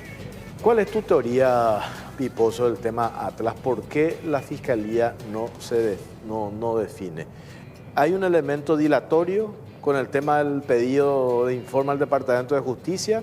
¿O es porque realmente los fiscales quieren cerrar el círculo y blindarse con este tema? Yo creo que es dilatorio ya, que Dilatorio, es ¿no? una excusa, No, yo no dudo, no estoy poniendo en duda la honestidad de los fiscales, sí estoy poniendo en duda el miedo, la valentía o no de hacerlo, ¿verdad? Tienen miedo, de hecho, bueno, Cabrera fue muy atacado, ya que Francisco Cabrera fue muy atacado.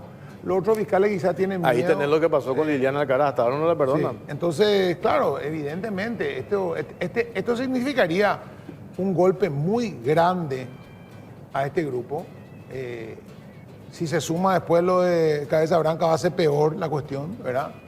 Y no están dispuestos a jugarse el todo por el todo, pero acá no hay que tener miedo, porque si yo mañana digo, Jorge, yo estoy buscando, el presidente se pasa viajando buscando inversiones en todos lados.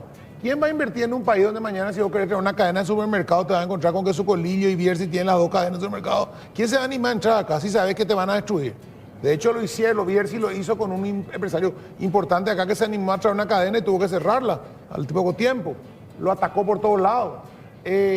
Lo hacen, lo utilizan como eso, como amedrentamiento. Entonces, evidentemente, si la justicia va a ser funcional a los intereses de determinados grupos porque tienen un medio de comunicación, pues es un mensaje muy claro para los inversionistas. O se compran un grupo de comunicación y actúan de la misma manera, o no vengan a Paraguay, porque no hay justicia en Paraguay si te metes con esta gente. Así mismo. Y aparte, lo de Alejandro Domínguez, cuando desde este grupo, el grupo Sucolillo, dice una cuestión personal, no nos perdonan que la hayamos publicado no sé qué cosa.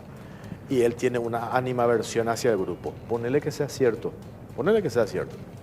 Nadie tiene obligación de quererte. Claro, eso no significa de que ellos no tengan que dar explicaciones acerca de esta denuncia que se formuló y Alejandro Domínguez, el presidente de la Conmebol, tiene la presión de las 10 asociaciones. Claro, además, pero imagínate de 200... Mira si vas a poner en juego la presidencia de la Conmebol, que es 1000 veces el grupo Sucolillo, por pelearte con un periódico en decadencia, o sea, de un país pequeño como este. O sea, estamos hablando de una autoridad a nivel internacional que ya tiene un prestigio ganado en estos años, que levantó la imagen de una entidad que estaba fundida, destruida. Se va a venir, no voy a pelearme con los Sucolillos porque estoy enojado con ellos. O sea, que ellos actúen de esa manera, que Natalia Sucolillo y su familia actúen de esa manera como mafiosos de pacotilla, de cuarta categoría, es un tipo de gente. Pero no lo veo a Alejandro Domínguez en esa. Vamos a ver cómo avanza esta historia. Nos vamos. Gracias por acompañarnos. Buenas noches. Bueno.